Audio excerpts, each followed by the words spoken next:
എല്ലാവർക്കും യേശുവിൻ നാമത്തിൽ വന്ദനം. ക്രിസ്മസിൻ്റെ പ്രധാന ദിവസങ്ങളിലാണ് നമ്മളായിരിക്കുന്നത്.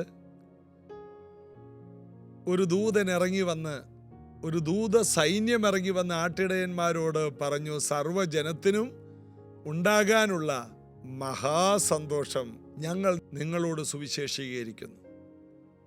എന്താണ്? ശീലയിൽ പൊതിഞ്ഞ ഒരു ശിശുവിനെ നിങ്ങൾ ബത്ലഹേമിൽ പശുത്തൊട്ടിയിൽ കാണും. അതാണ് അടയാളം. അടയാളം കൊടുത്തു. ആട്ടിടയന്മാർ പോയി ആ കാഴ്ച കണ്ടു. സർവ്വജനത്തിനും ഉണ്ടാകാനുള്ള മഹാസന്തോഷം. ജനങ്ങൾ അവരവരെ തന്നെ ഓരോ മതങ്ങളാക്കി വച്ചിരിക്കുകയാണ്. എന്നാൽ ദൈവം എല്ലാവരുടെയും ദൈവമാണ്. ഞാനൊരു ചോദ്യം ചോദിക്കട്ടെ. നമ്മുടെ വീട്ടുമുറ്റത്ത് രാവിലെ ഉദിച്ചു വരുന്ന സൂര്യൻ ഏത് മതത്തിൻ്റെയാണ്? ഒരു മതത്തിൻ്റെ അല്ല, സർവ്വജനത്തിൻ്റെയുമാണ്. ഇതുപോലെ നീതി സൂര്യനായ ക്രിസ്തു എന്നാണ് ദൈവവചനം പറയുന്നത്. നീതി സൂര്യനായ ക്രിസ്തു സർവ്വജനത്തിൻ്റെയാണ്. അതുകൊണ്ടാണ് പത്രോസൊക്കെ പ്രസംഗത്തിൽ പറഞ്ഞത്, മറ്റൊരുത്തനിൽ രക്ഷയില്ല. നാം രക്ഷിക്കപ്പെടാൻ ആകാശത്തിൻ്റെ കീഴെ മനുഷ്യരുടെ ഇടയിൽ വേറെ നാമമില്ല. യേശു ക്രിസ്തുവിൻ്റെ നാമം വിളിച്ചപേക്ഷിക്കുന്നവൻ രക്ഷിക്കപ്പെടും. രക്ഷിക്കപ്പെടാൻ യേശുവേ എന്ന് വിളിക്കണം, ഏത് മതമായാലും. ദൈവം ഈ ഭൂമിയിലേക്ക് ഒരു രക്ഷകനെ അയച്ചിട്ടുള്ളൂ. ഇത് തിരിച്ചറിയുമ്പോൾ എല്ലാവർക്കും സന്തോഷമുണ്ടാകും. യേശു വന്നത് നിങ്ങളെ രക്ഷിക്കാനാണ്. അത് നിങ്ങളേത് മതത്തിലുള്ളവരായാലും നിങ്ങളെ കർത്താവിന് ഇഷ്ടമാണെന്ന്, നിങ്ങൾ രക്ഷിക്കപ്പെടണമെന്ന്, പാപത്തിൽ നിന്ന് നിങ്ങൾ പുറത്തു വരണമെന്ന്. അത് കർത്താവിൻ്റെ താല്പര്യമാണ്. അതായത് നമ്മൾ പല നിയമങ്ങളുടെ കീഴേ കിടക്കുന്നവരാണ്. ഓരോ രാജ്യത്തിനും പ്രത്യേക നിയമങ്ങളുണ്ട്. രാജ്യങ്ങളിൽ ഇതുപോലെ പ്രകൃതിക്ക് എന്തെല്ലാം നിയമമുണ്ട്. അപ്പം നിയമം പറഞ്ഞാൽ നമുക്ക് മനസ്സിലാവും. പ്രകൃതിയിൽ ഒരു നിയമം പറയാം. ഒരു വിത്ത്, ആ വിത്ത് കുഴിച്ചിട്ടാൽ അത് മുളച്ചു വളർന്ന് അതിൻ്റെ വൃക്ഷമായി മാറും. ചക്കക്കുരു കുഴിച്ചിട്ടാൽ പ്ലാവായിട്ട് അത് പുറത്തു വരികയാണ്. പിന്നീട് നിറയെ ചക്കയുണ്ടായി, ആ ചക്ക നിറയെ ചക്കക്കുരു തരികയാണ്. മാങ്ങാണ്ടി കുഴിച്ചിട്ടാൽ മാവുണ്ടായി വരുന്നു. തേങ്ങ കുഴിച്ചിട്ടാൽ തെങ്ങുണ്ടായി വരുന്നു. എന്തു വിതയ്ക്കുന്നതോ അത് കൊയ്യും എന്നുള്ളൊരു നിയമം ഈ പ്രകൃതിയിലില്ലേ? അതറിയാത്തത് ആരുണ്ട്? ഇതുപോലെ തന്നെ മറ്റൊരു നിയമമാണ് ഗ്രാവിറ്റി, ഭൂഗുരുത്വ ആകർഷണ നിയമം. എന്ത് കാര്യം മുകളിലോട്ട് എറിഞ്ഞാൽ അത് താഴോട്ട് വരും. അതുകൊണ്ട് പഴയ കാരണന്മാർ പറയും, മലന്ന് കടന്ന് തുപ്പരുതെന്ന്. മലന്ന് കടന്ന് തുപ്പിയാൽ തുപ്പിയത് മുകളിലോട്ട് പോയിട്ട് നേരെ ദേഹത്ത് വന്ന് തന്നെ വീഴും, മുഖത്ത് വന്ന് വീഴും. ഗ്രാവിറ്റി. ഇതുപോലെ ഒരു നിയമമാണ് പാപം. ഒരു മനുഷ്യൻ മുകളിലോട്ട് ഉയരാൻ നോക്കുമ്പോൾ പാപം താഴോട്ട് കൊണ്ടുവരും. എന്ത് ചെയ്യാൻ നോക്കിയാലും അവന് ചെയ്യാൻ കഴിയുന്നില്ല. മദ്യപാനം നിർത്തണമെന്നുണ്ട്, എന്നാൽ പറ്റില്ല, അവൻ താഴോട്ട് പോകും. ആ തീരുമാനത്തിൽ നിൽക്കാൻ കഴിയില്ല, അവൻ പരാജയപ്പെടും, താഴോട്ട് പോകും. കുടുംബം നന്നായിട്ട് നോക്കണമെന്നുണ്ട്, ഭാര്യയും മക്കളെയൊക്കെ സ്നേഹിക്കണമെന്നുണ്ട്, പറ്റുന്നില്ല. കഴിഞ്ഞ ദിവസം മദ്യപിച്ച് നിൽക്കുന്ന ഒരാളോട് പറഞ്ഞു, നിർത്തണമെന്ന് ആഗ്രഹമില്ലേ? അദ്ദേഹം പറഞ്ഞു, തീർച്ചയായിട്ടും എല്ലാ ദിവസവും നിർത്താനാണ് തീരുമാനിക്കുന്നത്, എന്നാൽ ഇന്നും കൂടി ഒന്ന് കുടിച്ചിട്ട് നിർത്താമെന്നാണ്. അങ്ങനെ വർഷങ്ങളായിട്ട് അങ്ങനെ തീരുമാനിച്ചു കൊണ്ടിരിക്കും. കഴിയുന്നില്ല. എന്തുകൊണ്ട്? ഓരോ വ്യക്തികളിലുമുള്ള പാപമാണ്. സ്വന്തമായിട്ട് നിങ്ങൾക്ക് മദ്യപാനം നിർത്താൻ കഴിയില്ല. അതിന് ഉള്ള മരുന്ന് കഴിച്ചാലോ അതിന് പറ്റിയ കുറേ കൗൺസിലിംഗ് നടത്തിയാലോ ഒന്നും മാറുന്നതല്ല. അത് ഒരാഴ്ച 2 ആഴ്ച മാറി നിൽക്കും, എന്നാൽ വീണ്ടും അത് വരും. മദ്യപാനം, മയക്കുമരുന്ന്, എന്തിനു പറയണം, ഫോൺ അഡിഷൻ. 3-4 വയസ്സുള്ള കുഞ്ഞിന് വരെ ഫോണിൽ അഡിഷനാണ്. മദ്യത്തേക്കാൾ മയക്കുമരുന്നിനേക്കാൾ അപകടം പിടിച്ചിരിക്കുകയാണ്. ലോകത്തെ മുഴുവനും പാപം ഈ കുഞ്ഞിൻ്റെ ഉള്ളിലോട്ട് കയറുകയാണ്. അപ്പനും അമ്മയും പിള്ളേരുടെ ശല്യം മാറ്റാൻ ഇത് കൊടുത്തിരിക്കുകയാണ്. അപ്പം ഇങ്ങനെ ഈ പിള്ളേർ കുഞ്ഞു പ്രായത്തിൽ തന്നെ അവരുടെ ബ്രെയിൻ ഡാമേജ് ആക്കുകയാണ്. അപ്പം അങ്ങനെയുള്ള അഡിക്ഷനുകളിൽ നിന്ന് എത്ര തീരുമാനമെടുത്താലും പുറത്തു വരാൻ കഴിയില്ല. എന്നാൽ ഞാൻ ഈ കണ്ണാടിയുടെ കവറ് ഞാൻ ഉയർത്തി പിടിച്ചിരിക്കുകയാണ്. എന്തുകൊണ്ട് ഇത് താഴെ വീഴുന്നില്ല? താഴെ വീഴാത്തതിൻ്റെ കാരണം, ഇത് വിട്ടാൽ താഴെ പോകും. ഇത് താഴെ വീഴാത്തതിൻ്റെ കാരണം ഒരു കൈ അതിൻ്റെ മേൽ പിടിച്ചിട്ടുണ്ട്. ഈ കണ്ണാടി കവറിനെ രക്ഷിക്കുന്ന ഒരു കരം ഇതിൻ്റെ പുറകിലുണ്ട്. ആ കരത്തിന് മാത്രമേ ഇതിനെ ഈ വായുവിൽ ഉയർത്തി നിർത്താൻ കഴിയൂ. ഗ്രാവിറ്റി നിയമപ്രകാരം ഇത് താഴെ പോകണം. എന്നാൽ ഒരു കരം ഉയർത്തിപ്പിടിച്ചു. ഇതുപോലെ മദ്യപാനത്തിൽ നിന്ന് പുറത്തു വരാൻ ആഗ്രഹമുള്ള ആരെങ്കിലും യേശുവിനെ, കർത്താവെ എന്നെ സഹായിക്കണമെന്ന് പറഞ്ഞാൽ, യേശു കർത്താവ് അതിൽ നിന്ന് രക്ഷിച്ച് നിന്നെ പാപത്തെ അതിജീവിക്കാൻ ശക്തിയുള്ളവനാക്കി മാറ്റും. മയക്കുമരുന്ന്, കർത്താവെ എനിക്ക് സ്വന്തമായിട്ട് കഴിയുന്നില്ല, നീ എന്നെ സഹായിക്കണേ, യേശു കർത്താവ് നമ്മെ ഉയർത്തിപ്പിടിക്കും. ഫോൺ അഡിക്ഷനാണോ, അതിൽ നിന്ന് കർത്താവ് പുറത്തു കൊണ്ടുവരും. കുടുംബ പ്രശ്നമാണോ, എന്തും നല്ല കാര്യം ചെയ്യാനായിട്ട് പ്ലാൻ ചെയ്ത് ഉയർന്ന കാര്യങ്ങൾ ചെയ്യാൻ നോക്കുമ്പോൾ നേരെ എല്ലാം താഴെ പോവുകയാണ്. കണക്കൂട്ടലെല്ലാം തോറ്റു പോവുകയാണ്. എന്നാൽ അവിടെ നിന്ന് ഈ ഗ്രാവിറ്റി നിയമത്തെ അതിജീവിക്കുന്ന ഒരു ശക്തി പോലെ കർത്താവ് നിന്നെ ഈ ഭൂമിയിൽ തന്നെ മാന്യമായിട്ട് ഉയർത്തിപ്പിടിക്കും. അഭിമാനമുള്ള വ്യക്തിയാക്കി മാറ്റും. മദ്യം, മയക്കുമരുന്ന് എല്ലാം നിന്നെ നാണം കെടുത്തുമ്പോൾ നിന്നെ അഭിമാനമുള്ള വ്യക്തിയാക്കി നീ പാർക്കുന്ന നാട്ടിൽ ദൈവം നിന്നെ നിർത്തും.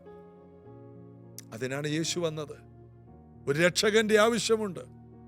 സർവ്വജനത്തിനും ഉണ്ടാകാനുള്ള മഹാ സന്തോഷം അതിനാണ്. അവന്റെ പേര് ബൈബിളിൽ പറയുന്നുണ്ട്.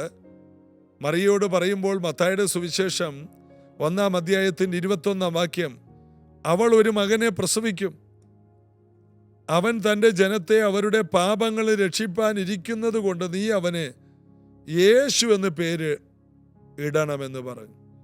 22:1-22 കന്യഗർഭിണിയായി ഒരു മകനെ പ്രസവിക്കും, അവന് ദൈവം നമ്മോടുകൂടെ എന്ന അർത്ഥമുള്ള ഇമ്മാനുവേൽ എന്ന പേര് വിളിക്കും. ദൈവം നമ്മുടെ കൂടെ നിൽക്കും. ഇമ്മാനുവേൽ നമ്മുടെ കൂടെ നിൽക്കും. നമ്മൾ പല പ്രാവശ്യം എടുത്ത തീരുമാനങ്ങളിൽ തോറ്റുപോയി വീണുപോയെങ്കിൽ യേശുവിനെ കർത്താവ് രക്ഷകനുമായി സ്വീകരിച്ചു കഴിഞ്ഞാൽ പിന്നെ നീ വീണു പോകില്ല. നീ വീഴേണ്ടടുത്ത് നിന്നെ പിടിച്ചു നിർത്തും, നിന്നെ താങ്ങി നിർത്തും. അവൻ രക്ഷകനാണ്. എവിടെയെല്ലാം നീ നാണം കെട്ട് അവിടെയെല്ലാം അഭിമാനമുള്ളവനാക്കി നിർത്തും. എവിടെയെല്ലാം നീ രോഗിയായോ അവിടെയെല്ലാം സൗഖ്യമുള്ളവനാക്കി നിർത്തും. എവിടെയെല്ലാം ശാപം പിടിച്ചവനായോ അവിടെ അനുഗ്രഹിക്കപ്പെട്ടവനാക്കി നിർത്തും. രക്ഷകന്റെ കരം ഇമ്മാനുവേൽ നിന്റെ കൂടെ നിൽക്കും. യേശുവിനെ കർത്താവ് രക്ഷകനുമായി സ്വീകരിക്കുമ്പോൾ സംഭവിക്കുന്നത്, നമ്മുടെ ജീവിതത്തിന്റെ ഉത്തരവാദിത്വം മുഴുവനും അവൻ ഏറ്റെടുക്കും. നാം പരാജയപ്പെടാൻ പിന്നീട് അവൻ സമ്മതിക്കില്ല. ലോകാവസാനത്തോളം എല്ലാ നാളും ഞാൻ നിങ്ങളുടെ കൂടെയുണ്ടെന്ന് യേശു പറഞ്ഞു. എന്നിട്ട് യേശു മരിച്ചു. ശിഷ്യന്മാരോർത്ത് യേശു തീർന്നു. എന്നാൽ ഉയർത്തെഴുന്നേറ്റ യേശു അവരുടെ അടുക്കൽ 40 ദിവസം പ്രത്യക്ഷനായി. അവർ കാണുക സ്വർഗത്തിലേക്ക് പോയി. ഞാൻ ലോകാവസാനത്തോളം എല്ലാ നാളും കൂടെയുണ്ടെന്ന് ഉയർത്തെഴുന്നേറ്റ ശേഷമാണ് പറഞ്ഞത്. എന്നിട്ട് പറഞ്ഞു, നിങ്ങളെ ചേർക്കാൻ വരും. അങ്ങനെ യേശു അവർ കാണുക പുറപ്പെട്ടു, സ്വർഗത്തിലേക്ക് പോയി. മേഘം അവനെ മൂടിയിട്ട് കാഴ്ചയ്ക്ക് മറഞ്ഞു. ഒത്തിരി പേര് നോക്കി നിൽക്കുകയാണ്. 2 വെള്ള വസ്ത്രധാരികളായ ദൂതന്മാർ വന്നിട്ട് പറഞ്ഞു, നിങ്ങൾ എന്തിനാ ആകാശത്തോട്ട് നോക്കി നിൽക്കുന്നത്? കർത്താവ് എന്ത് പറഞ്ഞിട്ടാ പോയേ? ഈ പോയ യേശു വീണ്ടും വരുമെന്ന്, ഈ പോയതുപോലെ വരുമെന്ന് ഞങ്ങൾ നിങ്ങളോട് പറയുന്നു. അവർ മഹാസന്തോഷത്തോടെ ദേവാലയത്തിൽ നിന്ന്, അവിടെ നിന്ന്, ആ മലയിൽ നിന്ന് നേരെ മാളിക മുറിയിലോട്ട് പോയി.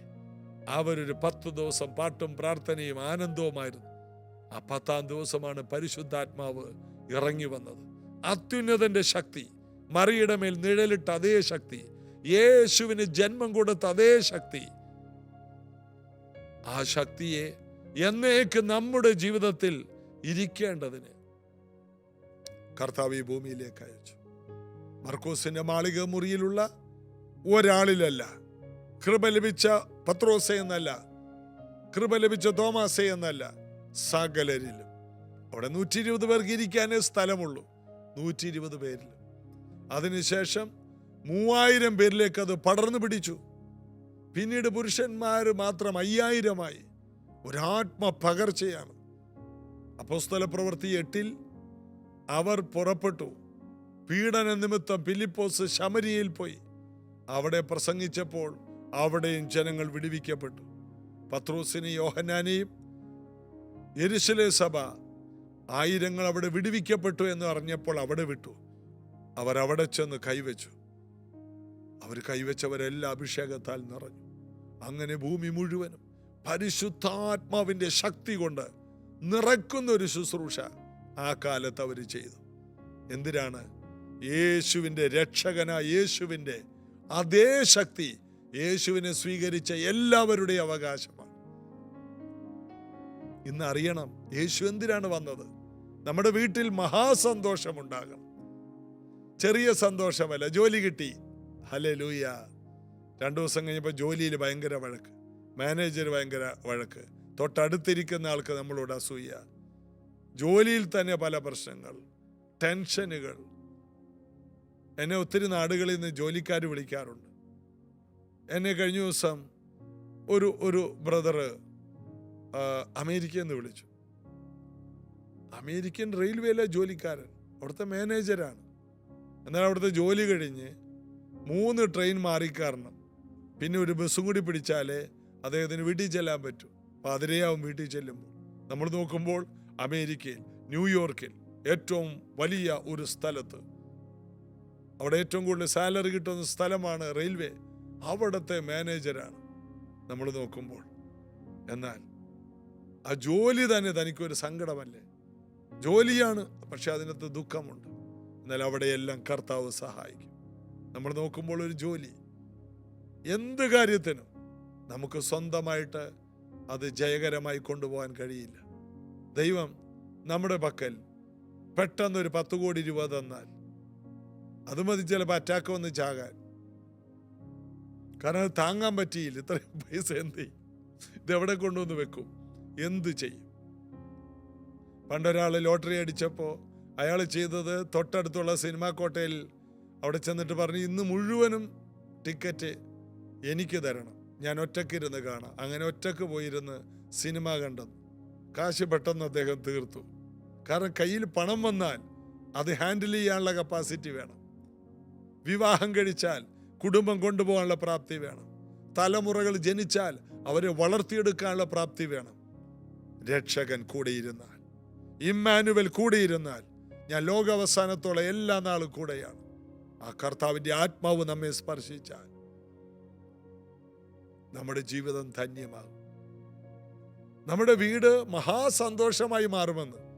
യേശു ജനിച്ചത് മാത്രമല്ല നമ്മുടെ സന്തോഷം, യേശു നമ്മുടെ ജീവിതത്തിൽ വന്നപ്പോൾ ഈ മഹാസന്തോഷം നമ്മുടെ ജീവിതത്തിൻ്റെ എല്ലാ ഏരിയകളിലും ഉണ്ടാകും.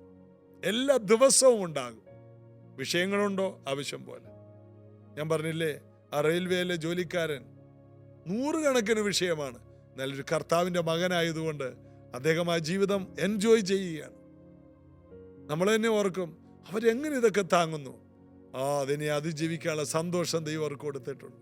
അയ്യോ, എങ്ങനെയാ കുടുംബം ഇതിനെ ഓവർകം ചെയ്യും? നിങ്ങളതൊന്നും ഓർത്ത് പേടിക്കണ്ട. അവർക്ക് ആ വിഷയം ഉണ്ടെങ്കിലും അതിനെ അതിജീവിക്കാനുള്ള സന്തോഷവും ജ്ഞാനവും കൃപയും ദൈവം അവർക്ക് കൊടുത്തിട്ടുണ്ട്. ആ പരീക്ഷ അവർ പാസ്സാകും. ആ പ്രതികൂലങ്ങളെ അവർ അതിജീവിക്കും. സർവ്വജനത്തിനും ഉണ്ടാകാനുള്ള മഹാസന്തോഷം. കർത്താവിൽ ജീവിക്കുന്നവർക്ക് ഇതെല്ലാം ഒരാനന്ദമായി മാറും. യേശു ജനിച്ചത് നമ്മുടെ വീടുകളെ സന്തോഷം കൊണ്ട് നിറയ്ക്കാൻ തന്നെയാണ്.